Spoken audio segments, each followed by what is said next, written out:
The night air was cool and crisp, a welcome reprieve from the lingering heat of a late summer day.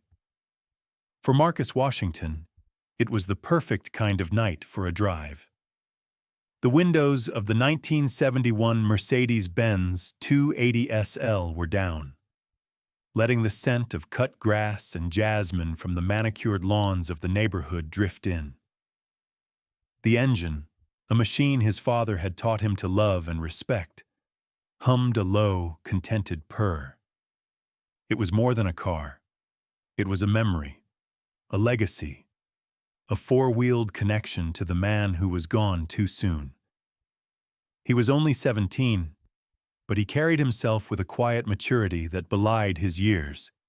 He was a good student, a dedicated son, and a careful driver. He was on his way home from a late-night study session at the public library, preparing for the calculus exam that stood between him and an early acceptance to MIT. He made the turn onto his own street, a wide tree-lined avenue called Serenity Lane, and felt the familiar sense of peace settle over him. Home, just a few more houses. Then, the world exploded in red and blue light. The flashing lights filled his rearview mirror, painting the polished chrome and dark leather of the classic car in strobing, violent colors. A siren split the night with a deafening shriek, a sound so aggressive and out of place in the tranquil quiet of Serenity Lane that it felt like a physical blow. Marcus's heart leapt into his throat. He checked his speedometer. He was going 5 miles under the speed limit. He had used his turn signal. His seatbelt was on. He couldn't understand. He did what his mother, Imani, had drilled into him since he was old enough to understand the world wasn't always fair. He pulled over slowly and deliberately to the side of the road, stopping perfectly parallel to the curb. He turned off the engine, the beautiful hum dying into a sudden heavy silence. He turned on the interior dome light. He placed both of his hands, palms open, on the top of the steering wheel, exactly where they could be seen. He waited. A figure emerged from the police cruiser behind him, silhouetted by the blinding headlights. The officer was a large man, his movements stiff and authoritarian. He approached the driver's side, his hand resting on the butt of his holstered weapon. He didn't come to the window.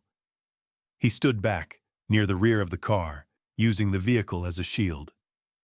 "Get out of the car!" the voice boomed, sharp and devoid of any courtesy. "Now! Hands where I can see them!" Marcus's blood ran cold. This wasn't a routine stop. This was something else. He swallowed hard, his mind racing. He complied without a word, moving slowly, deliberately, making sure his hands were always visible. He opened the door, unfolded his lanky teenage frame from the driver's seat, and stood, blinking against the strobing lights. The officer was white, in his late 40s, with a hard face and a sneer that seemed permanently etched into his features. His name tag read Miller. He looked at Marcus, then at the immaculate car, and his eyes narrowed with a look of pure, unadulterated suspicion. "Turn around! Hands on the roof!" Miller barked. Marcus obeyed, placing his hands on the cool metal roof of the car he and his father had spent years restoring. The humiliation was a hot flush that spread from his neck to his cheeks. He could feel eyes on him. Curtains were twitching in the houses nearby. A front door opened. "Well, well, well," Officer Miller said, his voice dripping with condescending mockery. He frisked Marcus roughly, his hands patting down his jeans and hoodie with unnecessary force. "Look what we have here. A classic Mercedes out for a little joyride in the middle of the night. Where'd you get the fancy car, kid? Boost it from Daddy's boss?" Marcus's jaw tightened. "This is my car," he said, his voice steady despite the tremor of fear and anger inside him. "I live here. My house is just 4 doors down. Miller laughed, a short, ugly bark. You live here? Sure you do. And I'm the King of England. Let me guess. You're just holding it for a friend, right? Or maybe you just found it with the keys in the ignition. It was my father's car, Marcus said, trying to keep his voice even. It's registered to my mother. From across the street, a woman's sharp voice cut through the air. Is everything all right, officer? It was Mrs. Gable from number 212. She was a middle-aged woman with a perpetually sour expression, clutching a pink robe around herself. She had always looked at Marcus and his mother with a certain coolness, a subtle but persistent air of disapproval. Everything's under control, ma'am, Miller called back, his tone shifting to one of folksy reassurance. Just caught this one cruising the neighborhood. Pretty sure this vehicle is stolen. Mrs. Gable's eyes, already narrowed, tightened further as she looked at Marcus. I knew it, she declared, her voice filled with vindicated righteousness. I've seen him driving that car around here, fast and loud. I always thought he looked like trouble. Thank you for catching him, officer. We pay high taxes to keep this neighborhood safe from people like that. The insult, so casual and yet so venomous, struck Marcus harder than the officer's rough hands. People like that. He was just a boy coming home from the library. He was a resident. He was her neighbor, but all she saw was a threat. All the officer saw was a criminal. License and registration, Miller demanded, shoving Marcus slightly. They're in the glove compartment, Marcus said. May I get them? I'll get them, Miller snapped. You stay right where you are. He opened the passenger door, rummaged through the glove box, and pulled out the leather-bound pouch containing the vehicle's documents. He stepped back under a streetlight to read them, his lips moving silently. He looked at the name on the registration, Imani Washington, then at the name on the driver's license, Marcus Washington. The address was 184 Serenity Lane, just a few hundred feet away. For a moment, a flicker of doubt crossed Miller's face, but it was quickly replaced by a renewed wave of suspicion. The narrative he had built in his head was too strong to be dismantled by a piece of paper. The boy was clever, that was all. The documents were probably fake, or he was the son of the help, a chauffeur or a maid, and had stolen the car from his mother's employer. Washington, huh? Miller sneered, tossing the documents onto the car's roof. Cute, real cute. You think you're smart, don't you, kid?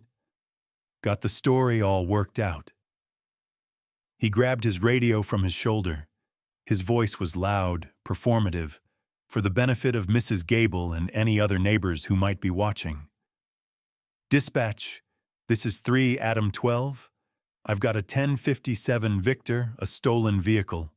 Classic Mercedes, license plate 7 King Niner Echo Zulu X-Ray. I have one suspect in custody, a young black male, name of Marcus Washington. Yeah, I know. Probably a fake ID, but run it anyway. He clicked the radio off and gave Marcus a smug, triumphant look. The look said, "The game is up. I've got you." Marcus felt a profound sense of hopelessness wash over him. He had done everything right. He had been polite. He had been compliant. He had the proper documentation. But none of it mattered. In the eyes of this officer, in the eyes of his neighbor, his guilt had been decided the moment he was seen. His crime was driving a nice car in a nice neighborhood while being black.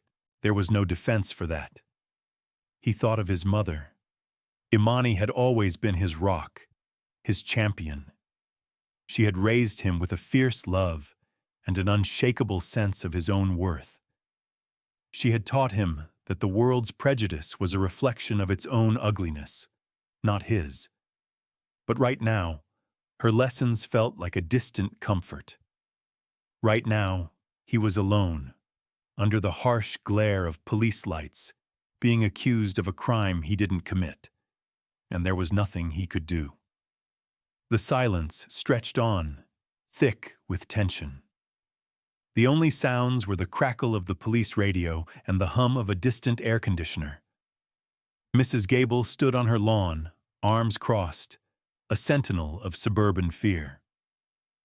Officer Miller rocked back and forth on his heels, a self-satisfied smirk playing on his lips. He was the hero of this story, the brave cop protecting the good people of Serenity Lane from the dangers of the outside world. Then, the radio crackled back to life. The dispatcher's voice was different this time. It was clipped, formal, and laced with an unmistakable undercurrent of urgency. It was the kind of voice that made other cops stop what they were doing and listen very, very carefully.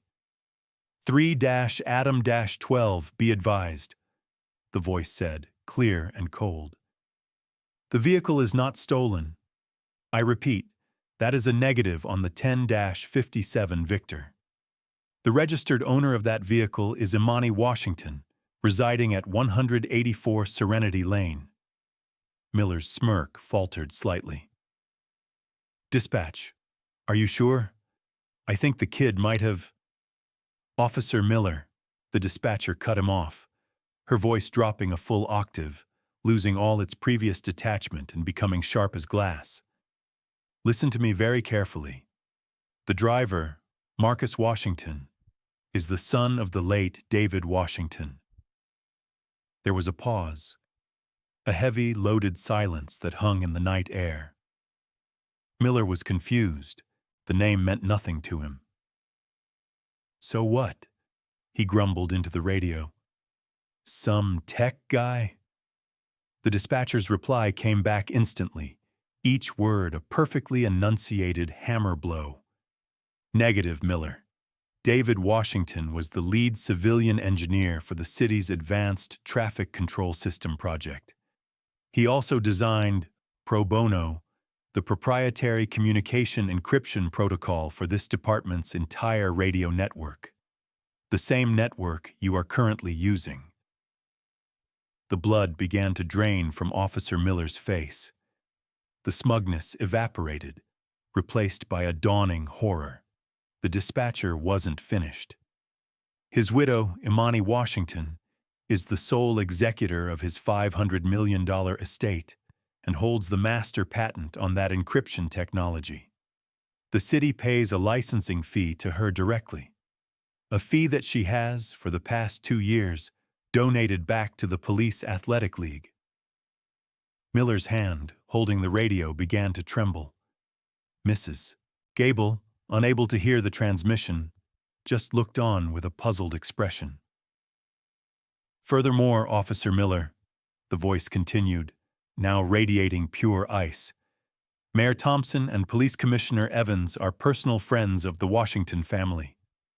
They were both honorary pallbearers at David Washington's funeral. The commissioner's son, Kevin Evans, plays on the same high school basketball team as Marcus Washington. They are co-captains. A new sound entered the night. The squeal of tires. Stand by, Miller, the dispatcher concluded, her voice a death knell. The commissioner has been notified of this stop via a silent alert from the vehicle's integrated security system. He is en route to your location. His ETA is approximately 30 seconds. Officer Miller stared at his radio as if it had turned into a snake. His face, once florid and smug, was now a pasty, grayish white. He looked at Marcus, truly looked at him for the first time. Not as a stereotype, not as a perp, but as the source of his own imminent and catastrophic destruction. The boy hadn't moved. He just stood there, hands on the roof of his father's car, watching the officer's entire world crumble. 2 cars screeched to a halt behind the police cruiser, their headlights cutting through the darkness. One was a sleek, black sedan. The other was an unmarked police vehicle, its emergency lights now flashing in sync with Miller's. The door of the black sedan flew open, and Imani Washington emerged. She wasn't crying. She wasn't screaming. Her face was a mask of cold, controlled fury that was far more terrifying than any outburst. Her eyes locked onto Miller, and in their depths, he saw the end of his career. She had received a security alert on her phone the moment Miller had become aggressive, an alert that included a live audio feed of the entire horrifying stop. She had heard every word. From the other car, a tall, imposing man in a suit stepped out.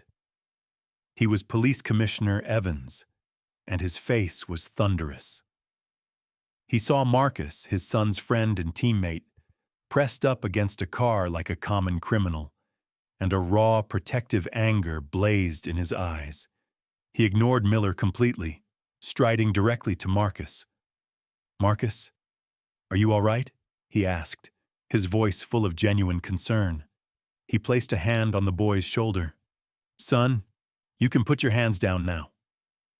Marcus slowly lowered his arms, a wave of relief so profound it almost made his knees buckle, washing over him. He just nodded, unable to speak. Commissioner Evans then turned his attention to the trembling Officer Miller. His voice was no longer loud. It was quiet, low, and absolutely lethal. "Miller," he said, his eyes like chips of flint. "You will go back to your vehicle. You will wait there for the shift supervisor and an internal affairs team. You will not speak to anyone. You will not touch your radio. First thing in the morning, you will be in my office with your union representative. You have put this department, this city, and your own pathetic career in catastrophic jeopardy. Do you understand me?" Miller, looking utterly broken, could only manage a weak, pathetic nod. He stumbled back to his cruiser like a man walking to the gallows. Imani Washington walked calmly and purposefully toward her son. She wrapped her arms around him, holding him tight. She felt the tremors running through his body, and her heart ached with a mixture of love and rage. She held him for a long moment, before turning to face the source of their pain. She walked until she was standing directly in front of Mrs. Gable, who was now looking on with a horrified, slack-jawed expression. "Mrs. Gable," Imani said, her voice clear and steady, ringing with an authority that could not be denied. The woman flinched. I didn't know," she stammered. "I just thought—" "You thought," Imani interrupted, her voice cutting like a surgeon's scalpel. "You saw a black boy in a nice car, and you thought criminal. You saw a family that looks different from you move into your neighborhood, and you thought trouble. You never thought neighbor. You never thought student. You never thought son." She paused, letting the words hang in the air. "My son was coming home from the library. My son is an honors student who volunteers at the community food bank every weekend. My son is grieving his father. That car, the one you assumed was stolen, is the last thing my husband and my son built together before David died." Tears welled in Mrs. Gable's eyes, but they were tears of shame, not sympathy. Imani wasn't finished. "The Washingtons have lived on this street for 10 years. My husband's name, David Washington, is on the bronze memorial plaque in the park you walk your dog in every single day. The park that exists because he donated the land to the city. You see his name every morning, and you still saw his son as a threat." Mrs. Gable covered her face with her hands and began to sob, the sound pathetic and hollow in the night.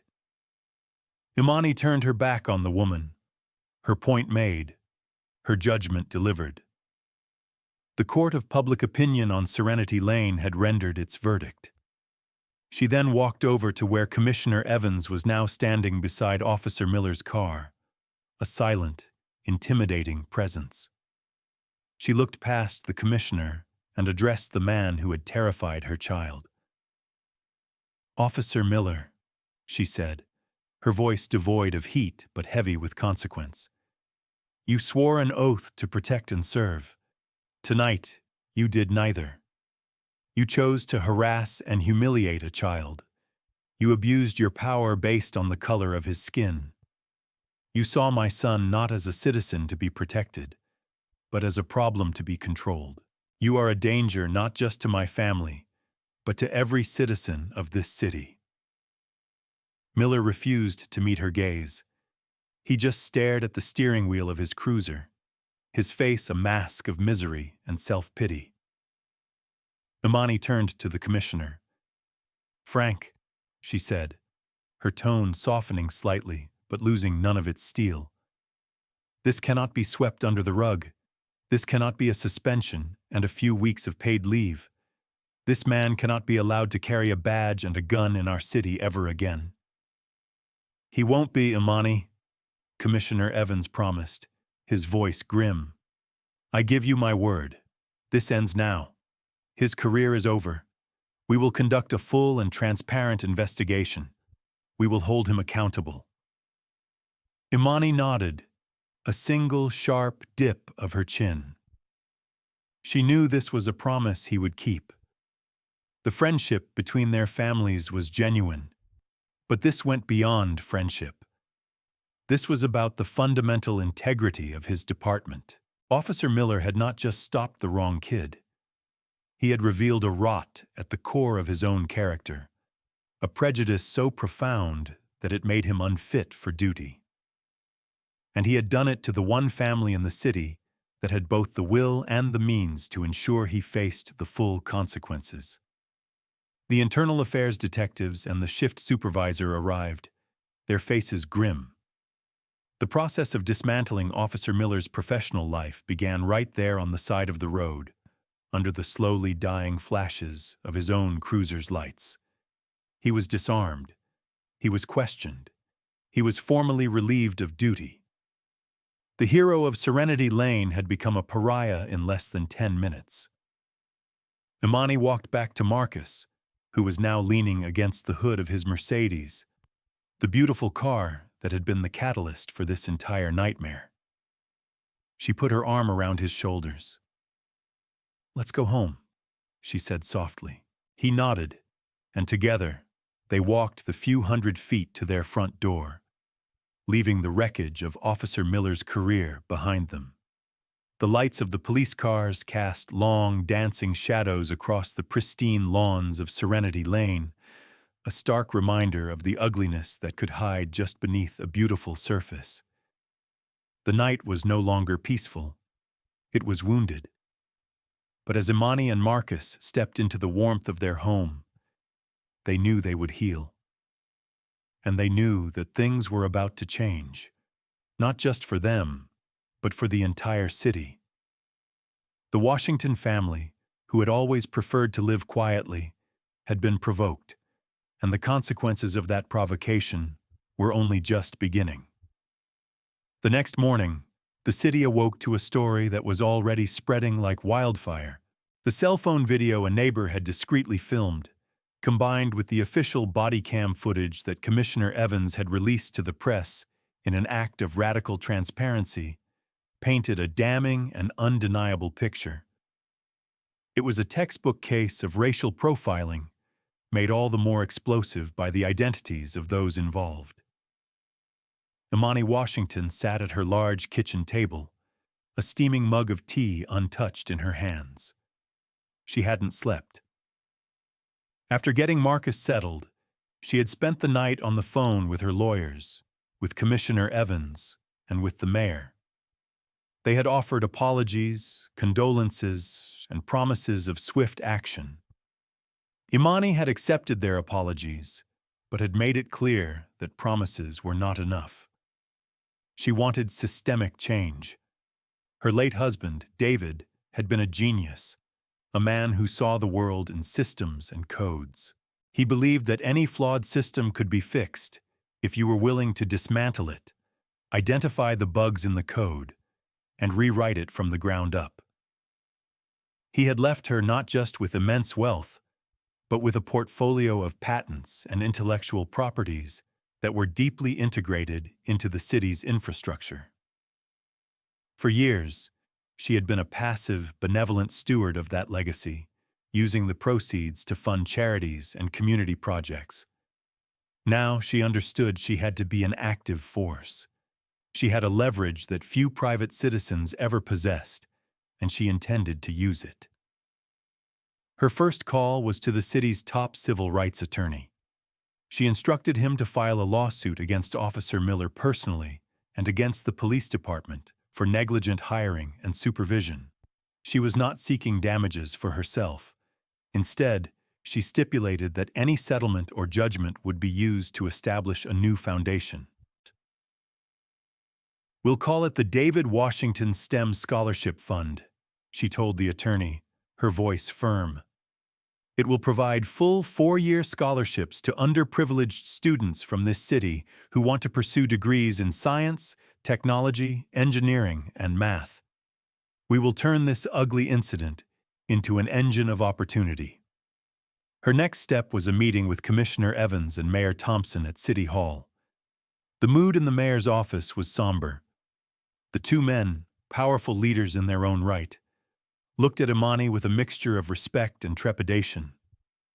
They knew she held all the cards. "Frank, Mayor Thompson," she began, her tone calm and businesslike. "Apologies are appreciated, but they don't solve the problem. The problem is a culture within your police department that allowed a man like James Miller to feel comfortable, even righteous, in his prejudice. The problem is a system that fails to train, monitor, and discipline officers who engage in biased policing." She slid a folder across the polished mahogany table. "This is a proposal. It's a framework for a new, mandatory, and continuous anti-bias training program. It's not a one-day seminar. It's a comprehensive curriculum developed by leading sociologists and law enforcement experts. It involves immersive, scenario-based training, implicit bias testing, and a data-driven early warning system to identify officers who show patterns of discriminatory behavior." The commissioner opened the folder. His eyes widened as he read. It was the most ambitious and detailed proposal for police reform he had ever seen. "We're calling it the Washington Protocol," Imani continued. "And its implementation will be a condition for the renewal of the city's licensing agreement for my husband's encryption technology. The current contract is up for review in 60 days. If the City Council and the police union do not agree to adopt and fully fund this protocol, I will be forced to terminate the agreement. Your entire departmental communications will go dark until you can find or build a new system." It was an ultimatum, delivered with the quiet grace of a queen, but it was an ultimatum nonetheless. The mayor and the commissioner exchanged a look. They knew she was serious. They also knew she was right. What Miller had done was not just an embarrassment. It was a symptom of a disease that they had allowed to fester for too long. "We'll do it," the commissioner said without hesitation. "We'll get it done." The mayor nodded in agreement. "The city stands with you, Imani. We will fund it. We will champion it. The Washington Protocol will become the new standard for policing in this city." Meanwhile, the consequences for the other players in the drama were unfolding rapidly. Officer James Miller was fired, his termination effective immediately for gross misconduct and violation of civil rights. The police union, seeing the irrefutable video evidence and facing immense public pressure, issued a statement condemning his actions and announcing they would not be representing him in his appeal. He was on his own. The civil lawsuit named him personally, and with his job gone, he faced financial ruin. He became a pariah, a poster child for disgraced law enforcement. His wife filed for divorce within the week. The reckoning on Serenity Lane was quieter, but no less profound. The story of Mrs. Gable's enthusiastic support for the prejudiced officer spread through the neighborhood gossip chain. People who had once exchanged pleasantries with her now crossed the street to avoid her. Her invitations to the neighborhood book club were rescinded. The other residents, horrified that their peaceful street had become the scene of such a blatant injustice, organized a neighborhood meeting. They invited Imani and Marcus. They stood one by one and offered their apologies for not intervening, for twitching their curtains, but doing nothing more. They presented Marcus with a card signed by every family on the street, filled with messages of support and solidarity. They announced the renaming of the Neighborhood Watch program to the Marcus Washington Community Watch, a symbolic but meaningful gesture to ensure that its focus would forever be on inclusion and true safety for all residents. Mrs. Gable, consumed by shame, did not attend. A for sale sign appeared on her lawn 2 weeks later. The house sold quickly. The quiet shunning of her community was a punishment she could not endure. For Marcus, the days following the incident were a blur. He was lauded as a hero at school for his calm composure. His friends and teammates rallied around him. But privately, the trauma lingered. The memory of the cold metal of the car roof under his hands, the sting of the officer's words, the feeling of utter powerlessness, it was not something that could be erased overnight. Imani watched her son carefully. She saw the new tension in his shoulders when a police car passed, the slight hesitation in his eyes. She knew that the greatest victory would not be in the courtroom or at City Hall, but in helping her son heal and reclaim his sense of safety and belonging in the world. They talked for hours. She let him voice his anger, his fear, and his frustration. She didn't tell him to be strong. She told him it was okay to be hurt. She reminded him of his father, a man who faced prejudice in his own life but refused to let it make him bitter. "Your father believed that the best response to ignorance is excellence," she told Marcus one evening as they sat on the back porch. He outworked, outsmarted, and outcreated everyone who ever doubted him. He didn't fight their darkness with more darkness. He fought it by building a brighter light. That's his legacy. That's your legacy. And slowly, Marcus began to heal. He poured himself into his studies, finding solace in the elegant logic of calculus and physics. He led his basketball team to the state championship, his focus on the court a testament to his resilience. He worked with his mother on the development of the David Washington STEM Scholarship, helping to design the application process and read the essays of the first round of candidates. He was turning his pain into purpose. The Washington Protocol was passed by the City Council in a unanimous vote. The police department began the arduous but necessary process of retraining its entire force. The changes were not immediate, but they were real. Data from the first 6 months showed a significant drop in traffic stops of minority drivers and a dramatic decrease in civilian complaints. The city was changing, one rewritten rule at a time. The lawsuit against the city and Miller was settled out of court. The city agreed to fully endow the scholarship fund with a multi-million-dollar payment, ensuring its existence in perpetuity. The fund's first gala was a major city event. Marcus, standing at the podium in a sharp suit that made him look so much like his father, gave a moving speech. "Tonight is not about what happened to me," he said, his voice clear and confident. "It's about what we can all do to make sure it doesn't happen to anyone else. My father believed that technology could solve our most complex problems. But the problem of prejudice isn't in our systems. It's in our hearts. The solution isn't just better code. It's better character. This scholarship is for all the brilliant minds in our city who have ever been judged by their appearance instead of their potential. We see you, we believe in you, and we are investing in your future." The room erupted in a standing ovation. Imani watched from the front row, her eyes shining with pride. This was her son. This was David's son. A young man who had faced the ugly face of prejudice and had emerged not broken but emboldened. He was not just a victim, he was a leader. 1 year passed. The seasons turned. Serenity Lane was once again serene, but it was a new kind of serenity, one born of awareness and a shared commitment to be better. The for sale sign on Mrs. Gable's old lawn had been replaced by a welcome banner for a new family, a young doctor and his wife, who had been drawn to the neighborhood specifically because of its story of transformation. The David Washington Scholarship had sent its first cohort of 10 brilliant, diverse students off to top universities across the country.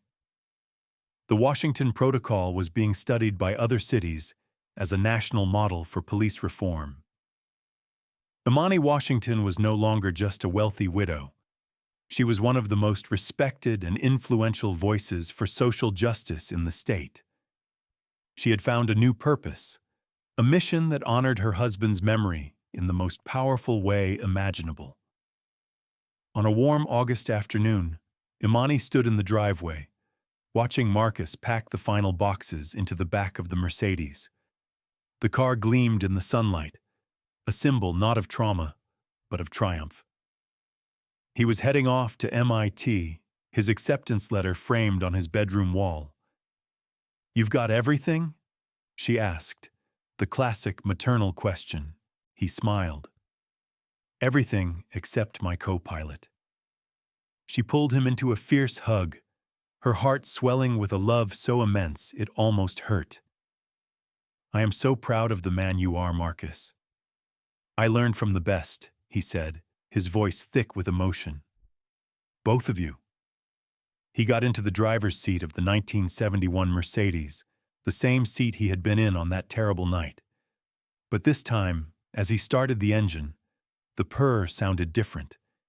It sounded like freedom. It sounded like the future.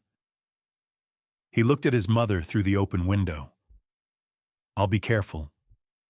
"I know you will," she said. "But the world should have to be careful with you too, because you, my son, are precious." She watched as he drove away, the classic car disappearing down the tree-lined street. He was driving away from Serenity Lane, but he was taking its most important lesson with him.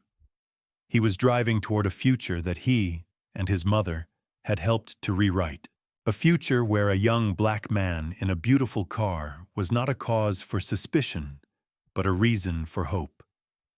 Imani stood on the driveway long after the car was out of sight. She thought about the dispatcher's voice on the radio, the moment the balance of power had shifted so irrevocably. It wasn't the money or the influence that had truly mattered. It was the truth. The truth of who they were had been more powerful than the officer's lie. She walked back inside and went to her husband's old office. On the wall was a large framed photo of David, his arm around a teenage Marcus, both of them beaming, covered in grease, standing proudly next to the newly restored Mercedes.